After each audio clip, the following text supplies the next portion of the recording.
Hola chicos, buenos días, espero que estén de lo mejor. Yo me encuentro bien, gracias a Dios. Y pues nada, pues aquí vamos a empezar a trabajar con los temas de este nuevo ciclo escolar 2020-2021. Ya tienen en su poder los horarios, qué materias van a tocar cada día. Vamos a tratar de seguir las mismas clases que llevan dentro de la televisión para no tener mucho desfase. Lo que sí es que vamos a cambiar algunas materias que son esenciales para que tengan mayor impacto con ustedes, para que tengan más de dónde sacar, ¿sí? Porque artes la tenemos 3 veces a la semana, lo vamos a cambiar y vamos a ponerlo de otra manera, ¿sí? Así que el día de hoy vamos a empezar con los temas que son para sexto grado. Las 3 semanas anteriores fueron de repaso de quinto grado, por eso decían en sus clases que en el libro de quinto grado, página tal, se iban a encontrar esos temas, ¿sí? Ahorita vamos a empezar con lo correspondiente a sexto. Y como primer materia vamos a ver español. Sí, vamos a ver español, vamos a tener en cuenta que español se toma por práctica social del lenguaje. ¿Sí? Práctica social del lenguaje 1, el tema que le corresponde a elaborar guías de autoestudio. ¿Y qué es autoestudio? Autoestudio es como lo que estamos haciendo nosotros en nuestra casa, ¿sí? Yo les doy un tema, cualquiera, y ustedes en su casa se ponen a investigar sobre ese tema, supongamos. Pero en este caso, si tenemos un examen de historia, ustedes no van a investigar sobre el tema en otros libros. ¿Por qué? Porque ya tienen uno en el cual ustedes pueden encontrar esa información. Si quieren conocer más, pues entonces sí buscamos otras cosas. Podemos buscar un libro de historia, podemos encontrar una página en internet que nos hable sobre eso, podemos descargar una monografía, podemos ir a la tienda, a la papelería, a comprar una monografía. Ahí nos va a venir la información, ¿sí? Pero entonces, ¿qué tenemos que hacer? ¿Qué tenemos que hacer? ¿Qué es una guía? Una guía es la que nos va a dar los pasos, lo que nos va a ir guiando, como su nombre lo dice, en nuestro cómo estudiar, ¿sí? Porque muchos lo que hacen, tienen un tema para el cual estudiar, y lo que van a hacer es leer y leer y leer sobre ese tema, y de eso no se trata. Tenemos que ir viendo otras cosas, tenemos que ver, resumir, ordenar, sacar cosas importantes de lo que vamos a ver, de lo que estamos estudiando, porque no todo nos sirve, y ustedes se han dado cuenta, ¿sí? Tenemos a lo mejor un tema de 2 páginas en nuestro libro, y lo que nos sirven o lo que nos viene en el examen son 1 o 2 preguntas sobre todo eso. Entonces, no todo lo que viene es importante y no todo sirve. Entonces, en esta práctica social del lenguaje, eso es lo que vamos a ver. ¿Qué es lo que funciona? Vamos a ir a la página 9 de nuestro libro de español y vamos a encontrar el subtema el subtema que dice lo que conozco. Esta parte de lo que conozco es para que ustedes vean qué es lo que saben sobre este tema.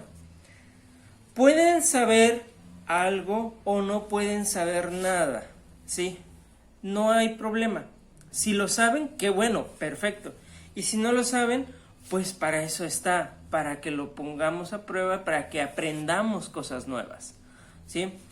Y si leemos, yo aquí lo tengo en mi computadora, a ver, les voy a enseñar. Ahí está, ¿sí?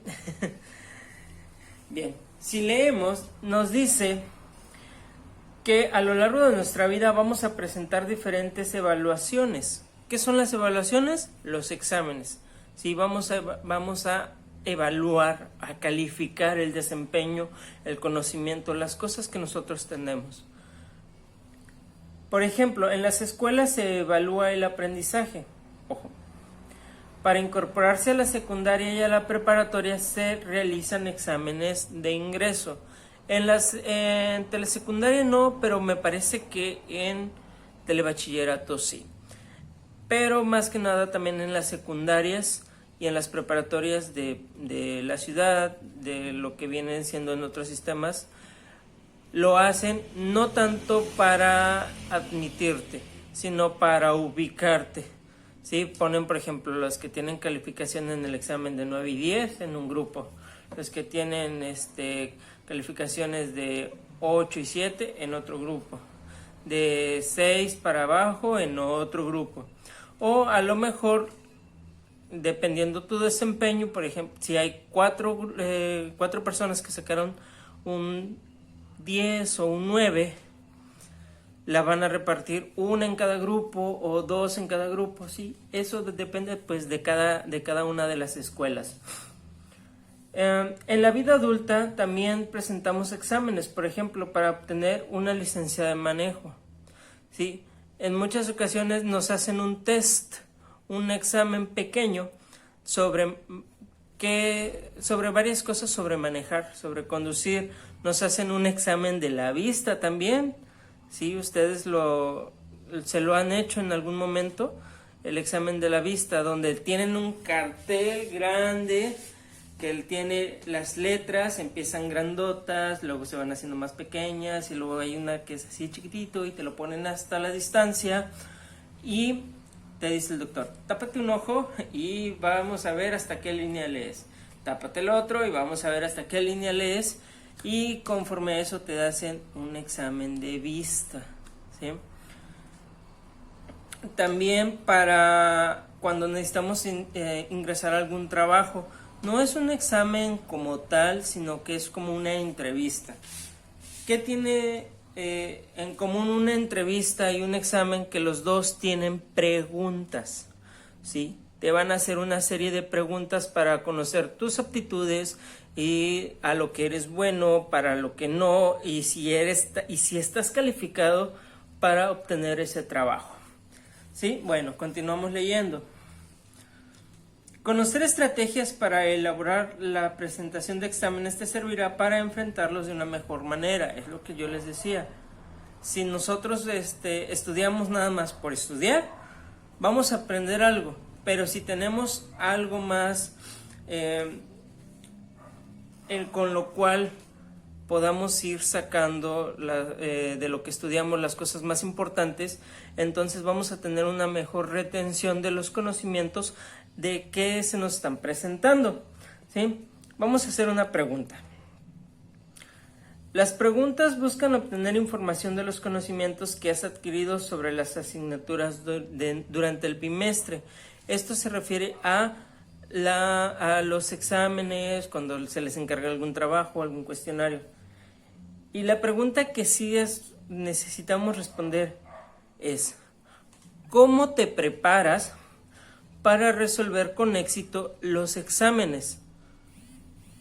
Quiero saber cómo se preparan ustedes. ¿Nada más leen? ¿Nada más dicen, ya leí? Y no es leer, porque a veces nada más empezamos con la vista así, bla, bla, bla, medio leemos y decimos, ya estudié. Algunos les sirve, pero no a todos. En mi caso, no mucho. Entonces, yo sí tengo que sacar una guía para poder ir viendo las cosas importantes de lo que estamos estudiando. Bien, seguramente has realizado algunas actividades para que reafirmes el conocimiento de los temas que se trabajan en el aula. Por ejemplo, has hecho cuestionarios y hemos resuelto cuestionarios. Has hecho resúmenes. Has hecho cuadros sinópticos y has hecho mapas conceptuales. Bien, ¿cuál es la diferencia entre estos?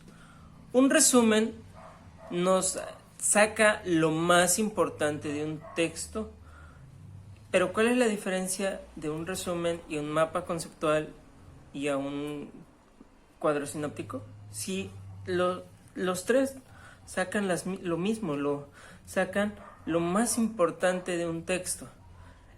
El resumen es un escrito que vamos a hacer como si estuviéramos haciendo un cuento, ¿sí? Esa forma de escribir un cuento, en esa forma vamos a escribir un resumen. El cuadro sinóptico y el mapa conceptual son esquemas, así se le llaman, esquemas. Y la diferencia entre un cuadro sinóptico y un mapa conceptual solamente es la forma en la que se presentan. En una tenemos los cuadritos, hacemos un cuadro, ponemos el título, hacemos una línea, ponemos el concepto, hacemos otra línea o hacemos unas divisiones de líneas, por ejemplo, de un solo concepto, sacamos para otros dos, anotamos los nombres y sacamos sus conceptos también. Entonces vamos haciendo un esquema con esa parte. Y el mapa conceptual, y el cuadro sinóptico, aunque dice cuadro, no es un cuadro, es también un esquema que ponemos el título y hacemos la silueta de una llave. ¿Sí? Esto ya también lo vimos en quinto grado, entonces es fácil. Esta llave es la característica principal. Después vamos anotando los temas y su concepto de la misma manera. Entonces básicamente es la diferencia entre estos tres. Y pues todo el mundo ha hecho un cuestionario. Tal vez vamos leyendo, vemos algo que se nos hace importante, lo anotamos como resumen o de eso sacamos una pregunta. Y de esa forma también hacemos los exámenes. ¿Sí? Bien, vamos a continuar. Una vez que tengamos esto, vamos a pasar a nuestra página 10 de nuestro libro y vamos a encontrar un cuadro donde vienen 5 preguntas diferentes. No las vamos a contestar, pero las vamos a observar muy bien, ¿sí? Estas son preguntas. Aunque son preguntas, son diferentes, ¿sí? Obsérvenlas, chéquenlas y díganme qué hay de diferente en cada una de ellas. ¿En qué se parecen? ¿En qué son distintas? Y van a decir, ay, pues es que una pregunta una cosa y la otra pregunta otra cosa diferente. Y sí, pero a eso no me refiero, ¿sí? Son 5 preguntas, aunque sean de distintos cuestionamientos, de distintos temas, por decirlo. ¿Cuál es la diferencia real que hay entre ellas? ¿Sí? Después de que analicen ustedes ese cuadro, vamos a contestar la página 11. Vienen una serie de preguntas. Dice, ¿cuáles son los tipos de preguntas que contiene el cuestionario? ¿En qué se parecen y en qué son diferentes? ¿Cuál es el propósito del cuestionario?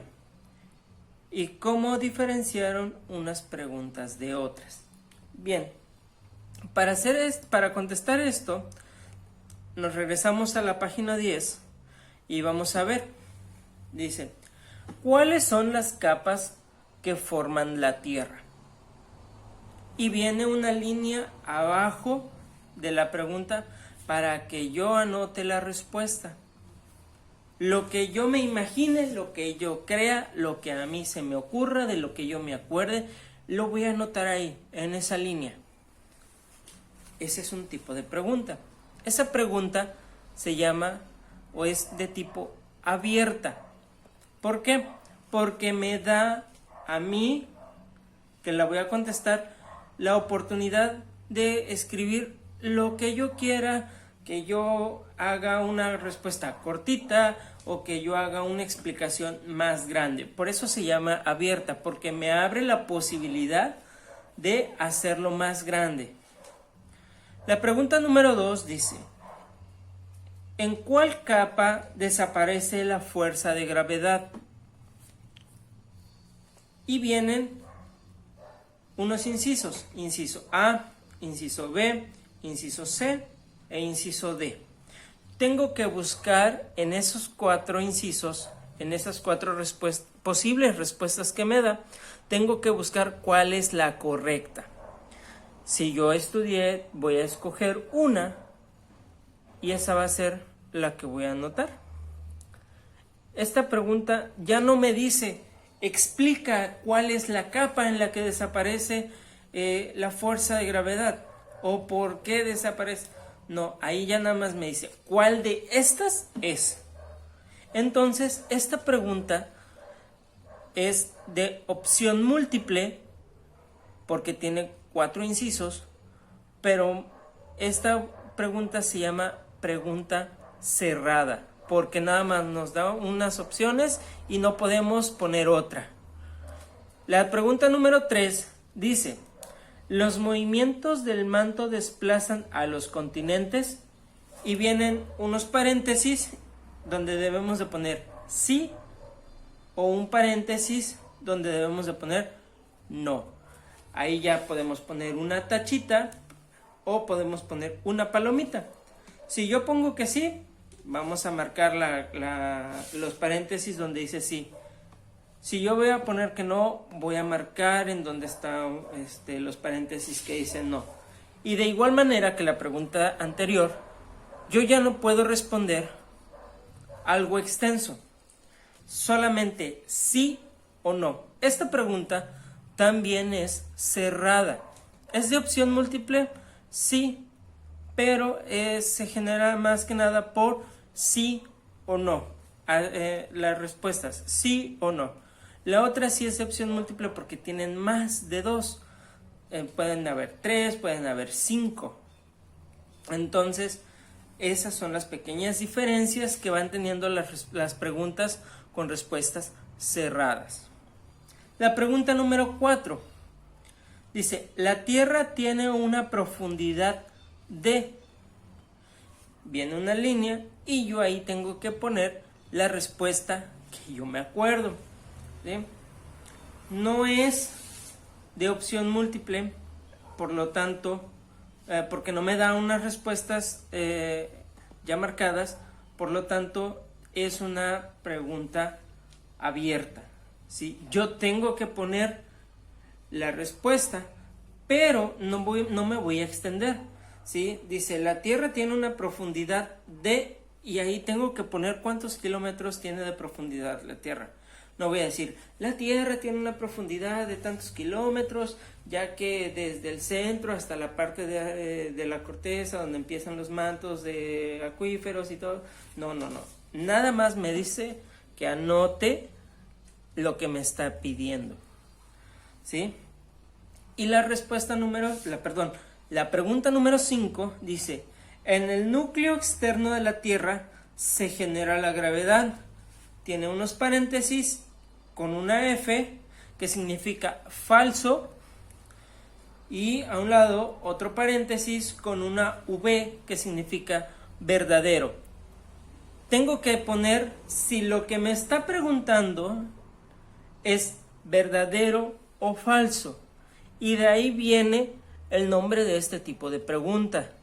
Es preguntas de verdadero o falso, así se llaman. Y corresponde también a la categoría de preguntas cerradas, porque nada más me está dando 2 opciones, verdadero o falso. ¿Sí? Ustedes tienen que analizar qué tipo de pregunta es la que van a contestar. Si yo veo en mi examen, si yo veo en algún lado, en mi libro, o en algo que yo les ponga, en algún trabajo, o es más, en el mismo, en el periódico, si escuchan en la radio, cualquiera, tengo que analizar, escuchar, poner atención, saber qué me está pidiendo. Si me está pidiendo una explicación, si me está pidiendo algo que yo tengo que deducir, que yo tengo que escribir, es una pregunta abierta. Y más si me pide una explicación. Pero si no, si me dice, ¿cuál de estas 3 opciones es la correcta? es una de opción múltiple, por lo tanto es una pregunta cerrada, ¿sí? Vamos a analizar. Nuestro examen, todos los exámenes que contestamos en nuestra estancia en la escuela son de opción múltiple, porque todos vienen la pregunta y en la parte de abajo vienen 4 opciones: inciso A, inciso B, inciso C o inciso D. Tenemos que escoger una de esas. Obviamente analizamos la pregunta y vemos cuál es la respuesta correcta, o la que yo creo que es la respuesta correcta, y la anotamos, ¿sí?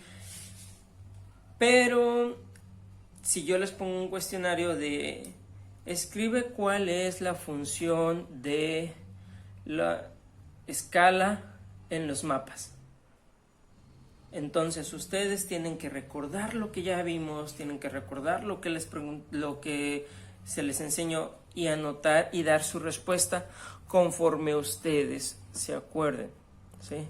Esa es la diferencia entre estos dos tipos de preguntas, ¿sí? Continuamos. Dice, al analizar las preguntas de los cuestionarios, es posible observar que se pueden formular de diferente manera. Por ejemplo, si el objetivo es saber qué comprendiste sobre algo, es común hacer una pregunta abierta que te permita explicarlo con tus propias palabras. Pero, si necesitas demostrar que conoces una fórmula, la pregunta cerrada es lo más adecuado. Las preguntas abiertas requieren exponer un tema solicitado y lo que sabes e interpretas, mientras que las preguntas cerradas solo hay una respuesta correcta, lo cual permite una rápida verificación. Las opciones de respuesta son precisas y están acotadas. Un tipo de preguntas cerradas son las llamadas de opción múltiple, en las que se presentan diferentes opciones de respuesta, pero solo una de ellas es correcta. Bueno, entonces, si se encuentran una pregunta de aquí en adelante, fíjense, piensen, analícenla y digan, esta pregunta es cerrada o esta pregunta es abierta. Y van a ver que va a ser un poquito más fácil a veces el responderlas, ¿sí? Bueno, vamos a dejar el tema de español por ahorita. Sí. Ustedes en su cuaderno anoten, vamos a escribir práctica social, vamos a escribir en nuestro cuaderno, bloque 1, práctica social del lenguaje 1, elaborar guías de autoestudio para la resolución de exámenes, que así se llama nuestra práctica social. Y vamos a anotar el propósito de esta práctica social, que todo viene en la página 8, si no me equivoco. A ver, vamos a buscar. Sí, viene en la página 8, dice, el propósito de esta práctica social. Ok, vamos a anotar todo eso. En la parte donde que dice lo que conozco, vamos a contestar la pregunta, ¿cómo te preparas para resolver con éxito los exámenes? Y después vamos a anotar las preguntas de la página 10, las que les acabo de leer y explicar. Entonces las vamos a anotar todas y vamos a dejar hasta aquí nuestro tema de español y ya mañana vamos a continuar con lo demás. Bueno, que estén bien, cuídense y nos vemos en la siguiente clase.